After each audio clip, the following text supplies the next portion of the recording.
Hello, friends. This is John Cassaday, episode 142 of Shadow and Flame of Magic, the podcast. And today we're going to review Astonishing X-Men Volume 3, Issue 1. So let's get to it. And apologies to Cara Malign, who also we lost this week, or last week, to at the age of 51. But I don't own any of his comics in my, Kitty Pryde Lockheed Magic collection. Um, But he did write or draw the Emma Frost Origins one shot, Nation X issue 3, and several issues of Rogue Volume 3. But also, we lost extremely young as well, John Cassaday at age 52.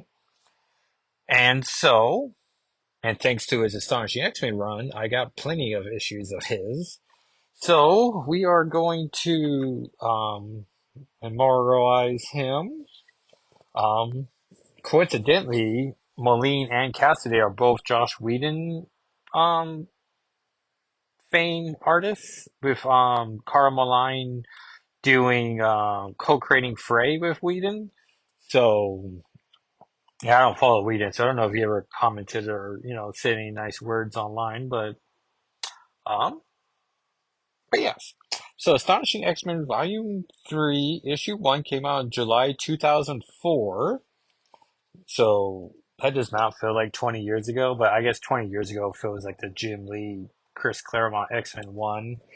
And it opens up with Tildy from having a nightmare. We're introduced to Dr. Kavita Rao. Um, and I forgot to mention the creative team. So it's Josh Whedon, John Cassaday, and they did this thing where they just put last names. Laura Martin on colors, Chris Elipololis on lettering. So it's just an all-star creator team. Amor Acetamir, Martz, Kate Joe Casada's probably editor-in-chief, and then Dan Buckley is publisher. So I'm trying to think who the other. Oh yeah, and there's no titles or anything either. But um, and so the title's called Gifted. Kitty Pryde's coming to the mansion. She's narrating, "Nothing has changed. The place was destroyed, and now it looks like nothing happened. No time has passed." And then she sees memories of Xavier, um, talking about packing her bags. Of course, the professor would have it rebuilt this way, give everyone a sense of stability, continuity. Nothing has changed, not even me. And then thinking of Xavier has prompted her to remember that Professor Xavier is a jerk. Fun to see John Cassaday's take on the Paul Smith infamous 168, not infamous, right? Because that's always negative. Famous 168. I'm a kid again, out of my depth, completely overwhelmed by everything here, and it isn't the Sidgery from issue 160 as well, where Lockheed eats all those eggs, or Sentinels, or the brood that surround me. It's the smaller pieces, shards of me. And then at least I hope I'm not late. Which I had to read again because I was like, I don't think she mentions anywhere at all about being concerned of being late. But she is extremely late as Emma Frost is presenting, and I guess it's into a wall where she can walk through one, and now she's on stage. And Emma does comment about how late she is. And Kitty retorts with very fun, "I'm sorry, I was busy remembering to put all my clothes." And it's like, oh. So there's elements where Whedon really gets Kitty, and then there's a panel that forever infuriated me. And this is the arc that everyone loved. So if you made any comment, it was like, "Hey man, Josh Whedon's writing it. Like, you gotta give him some allowances." And it's like, do you? Because clearly he never read Excalibur, for instance. Um, which even once Excalibur ended, like Nightcrawler, like writers of Nightcrawler, there's a word that about how the not the ambassador of, but the care holder of the characters. And so many of them were right, like how Nightcrawler didn't have any leadership experience, where it's like, he was the official leader of Excalibur for nearly 125 issues. But whatever. And so Emma continues. Scott makes a speech about, or a comment about how his speech was boring, which is funny. Emma states that this is our main faculty with Beast as well, and that Logan is elsewhere. And Kitty's like, "What does she mean elsewhere?" And Beast is like, "It means we're narrowed it down to else." And I do love this era, giving us Kitty and Emma. Um, it might last a little too long here, but giving us the friendship of Beast and Kitty. I don't know, it's just maybe Kitty always works well with a blue mutant, but like I do love how those two just tag along. And amazingly, Kitty and Scott don't have much time together. And of course, he was, mourning Jean Grey, so like they have a lot of time together on teams, but yet you don't really see them just like chit chatting amongst each other. And so with the Bendis' not no, just all new era where she got all this time with Team Jean, it also gave her time with Team Scott too, so that was fun. And she sort of had a closeness with Hank, um, where she just slid into the comfort of it. Um, so Emma's talking about how humans are always going to hate and fear them, and but don't mistake our non-violence approach to humans as anything but. Um, like we will must always know they hate us. And then the Sentinels come to destroy the mansion, and we find out we're in the danger room. It's glorious two-page spread here. And Scott, Beast, and Kitty are all mad at her, and Scott's having a private moment with her um, about how she wanted to test the students' reactions. And she's like, "I'm not Xavier. I'm going to tell you all like the reactions to everyone." Fun ad here for season one of Samurai Jack, which even like great modern day comic like cartoons are they still remembered as much? Yeah, I guess once again it's a 20-year-old comic. Emma says the breakdown of the students' reactions can wait until tomorrow, and Scott and Emma or Schema are well together. And then Logan, for whatever reason, is like Spider-Man perched on the end of their bed, where it's like, why are you perched that way? Like, does it look intimidating? Because it just looks like, I don't know, you could have stood at the front of the bed and instead decided to put the weight on the bed. And he's like, which stage of grieving is this? And then Scott blasts him away. Poor Scott having to sleep with his visor, so hopefully that's comfortable. And they're about to get into it. When Kitty shows up to calm everyone down, we get the very famous line of Hank saying, "What's all this about?" "What do you think?" Emma says. "Superpowers, a scintillating wit, and the best body money can buy." And I still rate below a corpse. Yeah, so there's a lot of great one-liners here. Smallville, in comparison, was on issue or season two, uh, which I don't know. There's a lot of episodes per season there, but season four is where I would say if you don't want to do all 10 seasons, like start at four with Lois Lane. And then Kirsten Hewitt should have left in season five. Like, give us a lot of seasons of, like, give us the season of the Triangle, and then, let her have a career afterward. And then we see that Danger Room's messed up, and Hank wanted us to put them on a relaxing Hawaii setting, but instead they're using the islands of Hawaii as seats. And Scott's saying what the mission statement is that they just got done the Morrison era, and now we are in the Whedon era where we're going to be bright and colorful instead of leather clad.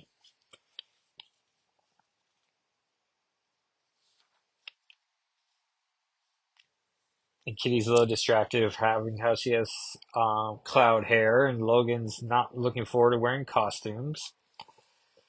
And then we get to my issue where I'm just like, man, I don't know, this is gonna be good issues, y'all.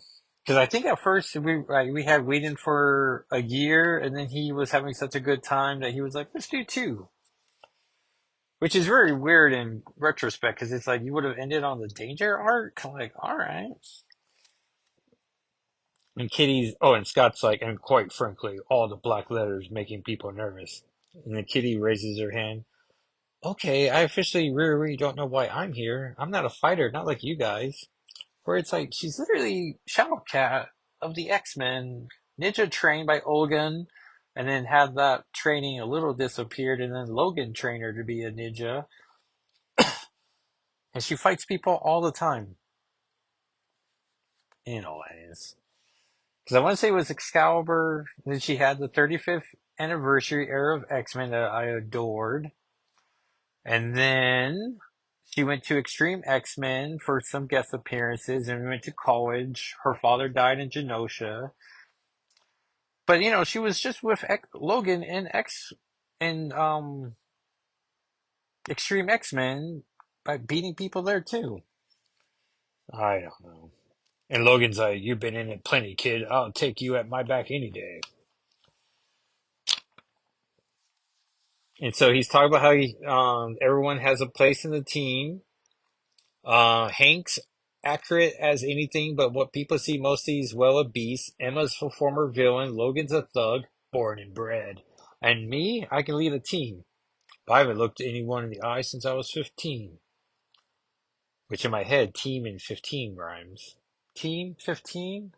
Team 15? Team 15? Rhymes, right? Maybe not. Not where a high school English teacher would have been like, cool, but like a college professor would be like, oh, I like that. And Kitty's like, so what am I, a PR stunt? Yes, our own poster child. Isn't it sweet? The non-threatening Shadow Cat or Sprite or Ariel or whatever incredibly unimpressive name you're using nowadays. And Scott's like, Emma, shut up. You all may. And Emma has a shock face where they're clearly going to talk about later. You may have perfectly good reasons for not wanting to do this, but you're the team I chose, so think about it. But it's also like, so you know she's Shadowcat? And those, I mean, Ariel and Sprite are incredibly unimpressive, but Shadowcat, I mean, that's a winning name. And Beast is like, what's the costumes going to look like? And we get back to Dr. Rao, who's about to go on stage. People want to put her makeup on her. She's like, I'm not going to get any prettier. We get to my favorite panel of the issue where Logan's like, you see something, kid? Lockheed wanted to fly on his own. I thought he'll beat me here. Just dragging a show. So did I. I did. Because every era, we have to know if Lockheed's going to be in it or not. Which, thankfully, Krakoa wasn't in a bunch. And now we're in the From the Ashes, and we've gotten Lockheed references on Uncanny X-Men 1, and we see like a statue of Lockheed in Exceptional X-Men 1, but so far no Lockheed in comics. Oh, I apologize. Nathan Stockman has an amazing The Lovable Lockheed digital comic, which I want to say issue two's out now, but I gotta wait until Friday to read them. But issue one was very adorable, very lovable, very mindful. And then, and we do get this great moment of Kitty and Logan here. Pretty much, Kitty is a perfect introductory character, even in this comic. And she's like, big entrance. Sorry about that. Wasn't planning it. I just sometimes I go off more since I know. I don't know what is superhero. Summer has got to be nuts. So Rao's explaining what a mutant is. Meanwhile, at a fancy banquet, um, terrorists are attacking, and we meet Ord, who is from Breakworld, but we don't know that yet. He's just a green alien guy with a metal nose plate that crosses from cheek to cheek. Face cheeks, that is. And then Dr. Rouse says that mutants aren't anything. They're still people. They just happen to have a disease. But Scott's telling the team to suit up. We get a fun, and I guess this is what you would consider widescreen comics, in their heyday. Emma's taking off her shirt and Kitty's, making a side eye at her, um, for various reasons, I'm sure. Beast is taking off his glasses. Logan's snicking around. And we get this great two-page spread of their new costumes. Kitty's still in yellow and, um, black. Um, Probably should have said black and gold. And I have action figure. Actually, this pretty much sweeps her look, where it's not the trainee uniform. Like it's a nicer version of it, so it's uniquely hers. Beast wearing pretty much just pants with like a hips, like a enlarged hip section. Cyclops wearing his astonishing X-Men look for better, all black with like nice gold strands. Actually, Kitty might be like the feminine version of it, because his chest has like a gold pattern, but it's all blue, so it has a gold edge to it. Whereas Kitty, instead of all blue, just has that section filled in. Um, Logan's wearing his astonishing Emma, and Emma's wearing her astonishing look of pants, like a corset looking thing, and a white cape. And we see Ord is, knocking people down. They're on their way flying there. Kitty's looking out the window. Scott's pilot. Logan's to the left of Kitty. Emma's back there. And maybe Beast is back there too, maybe? And Dr. Rao ends the issue with, "We have found a cure." And that, everyone, is Astonishing X-Men Volume 3, Issue 1 on the podcast's Instagram and Twitter account, SNMW. Nope, I messed that up. SNFWM. I'm gonna post 4 images after I record this, so you get a fun little idea of when I recorded. Um, and then when I promote the podcast tomorrow, we will see which ones make it, because um I gotta see what else came out last week. But I know Uncanny X-Men 2 did, but let me see what else did. Um, so let's see. So Uncanny X-Men, Volume 6-2 came out. We met more of the Outliers. Um, I really like Calico. I think it's how we were pronouncing it, right? Um, where she seems like she might have a reverse She-Ra situation where the horse has powers and maybe and then harnesses it through her, perhaps, because she's in super denial that she is a mutant.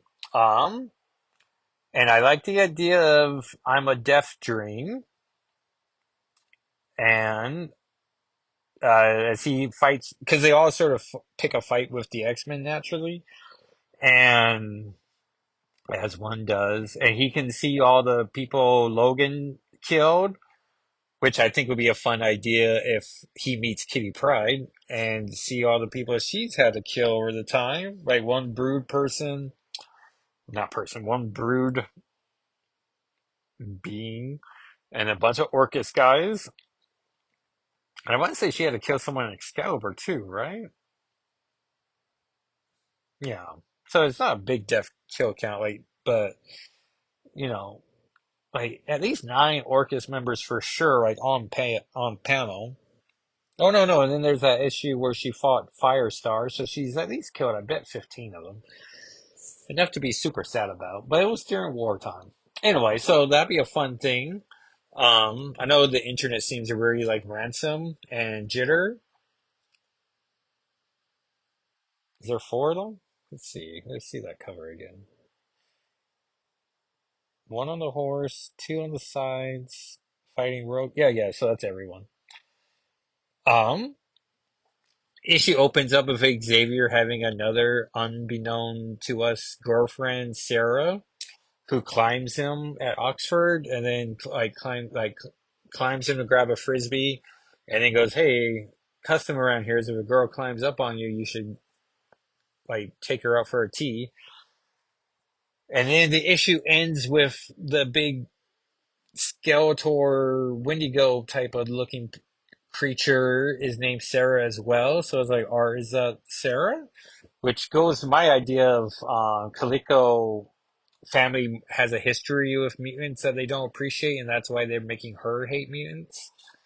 And I'm thinking that Sarah is like her aunt or something. Though I had forgotten that Gail Simone hinted that one of the new outliers has a history with a long-standing X-Man. And so, I guess being a old girlfriend of Xavier's could be that connection. I don't know. That's my guess.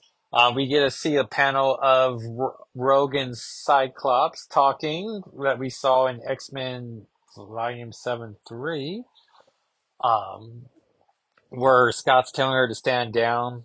Oh yeah, and Jubilee shows up. Gail Simone's having this fun thing where everyone calls each other by their first names. And so Anna Marie calls her Jubilation. And she has some intel, but Scott doesn't think there's enough intel to make a move, so let's hold off.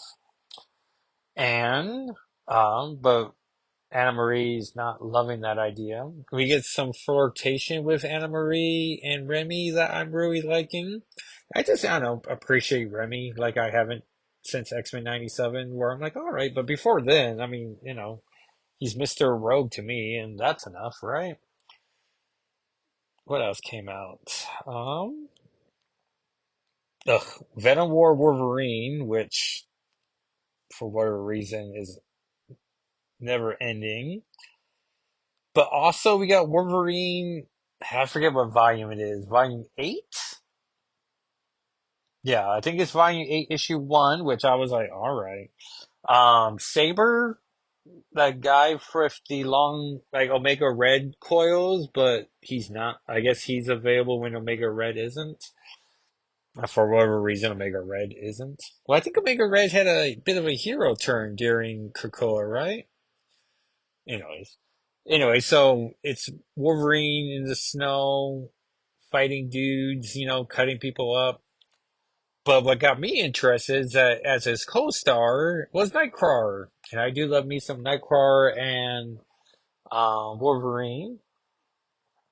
And Logan's running around naked, and so Kurt shows up with Logan's uniform, and so he gets dressed, ready to tackle things. But so I'm not sure if Kurt's in the first opening arc or not. But I don't know. To get me to read a solo Logan story, you gotta give him a good supporting cast, and the creative team sure picked the best one.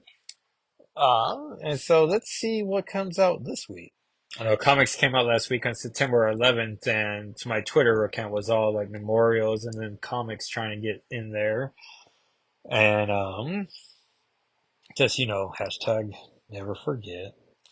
Avengers 18, where Storm's in the team and they're about to get attacked by Hellion. And it does say on the cover guest star in the X-Men, so maybe we get Magic on there and Scott supporting her. Oh yes, Dazzler #1. Super excited about that with the creative team, or not creative team, but the creative team is Lou, Loo, Laurie Yarrow, and Dotson's on the cover. But the hierarchy of From the Ashes is about to get tilted with Dazzler #1. But supporting cast is Domino, Strong Guy, two more people. That was like, hey, that's awesome. Deadpool 6, if you're interested. Deathlock turns 50, which I always think of him as a hard 90s character, but cruelly remembering that the 90s is only, oh no, it's still 30 years ago. So, not too bad. Spider-Boy Annual 1, but not the amalgamation, or the amalgam Spider-Boy. So,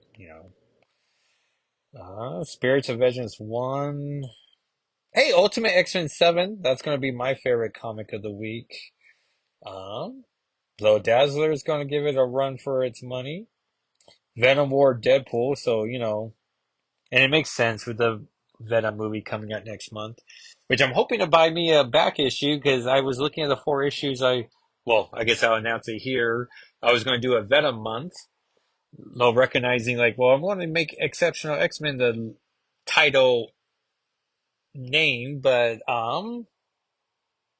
so I'm not happy with one of the Venom books I pulled.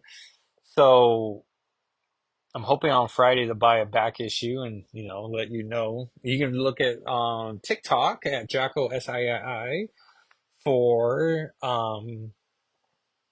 if I get it, I'll do a TikTok mailbag episode. Oh, Wolverine Deep Cut 3, which Kitty was in the first two. Uh, 2 was more of a flashback, but 1 definitely had her and Lockheed and Yokio in it. So hopefully we just go through 3. And it's written by Claremont, so chances are high.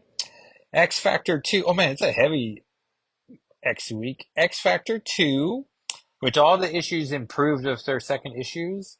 Like the good ones got better, the better ones got best, became the best, and okay ones became, good.